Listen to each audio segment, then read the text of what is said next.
কেন আমার মতন গরিব মানুষের সাথে মজা করছেন ম্যাম? উনি অনেক বড় লোক, উনি চাইলেই অনেক কাউকে কাজে রাখতে পারেন। উনি এখানে কাজ করছেন মানে? স্নেহা, উনি এসব কি বলছেন?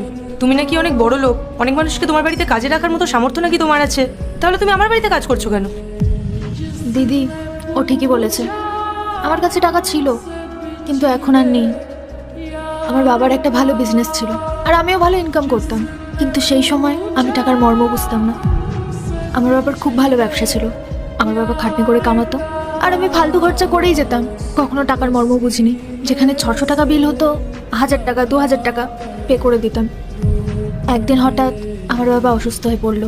তারপর বাবার ব্যবসাটা আমিই সামলাচ্ছিলাম, কিন্তু ব্যবসার নলেজ না থাকায় ব্যবসায় লস হতেই থাকলো। আর ব্যবসায় যবে থেকে লস শুরু হলো, তখন আমি বুঝতে পারলাম টাকার মর্মটা। সংসারের খরচা, বাবার মেডিসিন, সব কিছু আমাকে একাই সামলাতে হতো। বাবার পেছনে খরচা হতে হতে আমাদের সব প্রপার্টি বেচতে হয়েছে, আর শেষে কোনো উপায় না পেয়ে আমি এই কাজটা করি। এখন আমি বুঝতে পারি, জানেন, আমি যদি তখন ওই ফালতু খরচাগুলো না করে টাকাগুলো সেভিংস করতাম, তাহলে আজ এই পরিস্থিতি আসতো না। আজ সেই টাকাগুলো দিয়ে আমি আমার পরিস্থিতি সামলে নিতে পারতাম। সত্যি স্নেহা, তোমার সিচুয়েশনটা শুনে আমার যেমন খারাপ লাগছে, ঠিক তেমন আমি একটা শিক্ষাও পেয়েছি। খারাপ লাগছে এটা ভেবে যে তোমার অবস্থা কত ভালো ছিল, কত ভালো লাইফস্টাইল লিড করতে তুমি, আর আজ আজ তোমার কাছে কিছুই নেই। তুমি নাকি আমার বাড়িতে মাত্র 10,000 টাকার বিনিময়ে কাজ করছো, আর আমি আজ এই শিক্ষাটাই পেলাম যে টাকা সবসময় বুঝে শুনে খরচা করা উচিত। আমাদের যতটুকু খরচা করার প্রয়োজন ঠিক ততটাই খরচা করা উচিত। আমাদের টাকাকে সম্মান করা উচিত।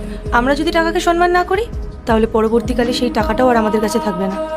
আমার মনে হয় যদি টাকা সত্যিই খরচ করতে হয়, তাহলে সেটা গরিব মানুষদেরকে দেওয়া উচিত। তাদের সেই টাকার খুব প্রয়োজন।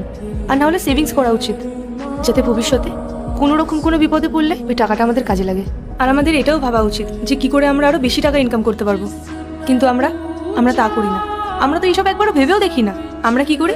আমরা পার্টি, এক্সপেন্সিভ গিফটস, ভালো লাইফস্টাইল, এসবের চক্করে পড়ে টাকাগুলোকে নষ্ট করি। কি বলো তো, খারাপ সময় তো আর মানুষকে বলে আসে না, তাই আমাদের সবসময় সেভিংস করে রাখা উচিত। আজকে তুমিই ভাবো না স্নেহা, তুমি যদি তোমার বাবার বিজনেসটাকে ভালোভাবে হ্যান্ডেল করতে, তাহলে কি আর আজকে তোমাকে আমার বাড়িতে এই জিজা করে কাজ করতে হতো? যাই হোক, তুমি যে নিজের ভুলটা বুঝতে পেরেছো, এটাই অনেক। আশা করি এরপর থেকে তুমি যখনই টাকা খরচা করবে, বুঝে শুনে করবে। ম্যাম, আমিও আজকে শিক্ষা পেলাম। আমিও আজকের পর থেকে সেভিংস করব। আমি আর ফালতু খরচা করব না। আমি তো ভুলটা অনেকটা দেরিতে বুঝেছি, তুমি তো তাও যথেষ্ট তাড়াতাড়ি বুঝে গেলে। ওই কথাই বলে না, দাঁত থাকতে দাঁতের মর্ম বোঝে না।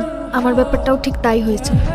যখন টাকা ছিল, সেই টাকার মূল্য দিইনি, আর আজ এরপর কি হয় সেটা দেখার আগে মায়ের কাছে 5 টাকা চাইলে 10 টাকা দেই, একটা রুটি চাইলে 2টা রুটি দেই। সেই মাকে যদি ভালোবেসে থাকো, তাহলে ভিডিওটিতে লাইক দিয়ে চ্যানেলটিকে সাবস্ক্রাইব করে কমেন্টে মা লিখে যাও।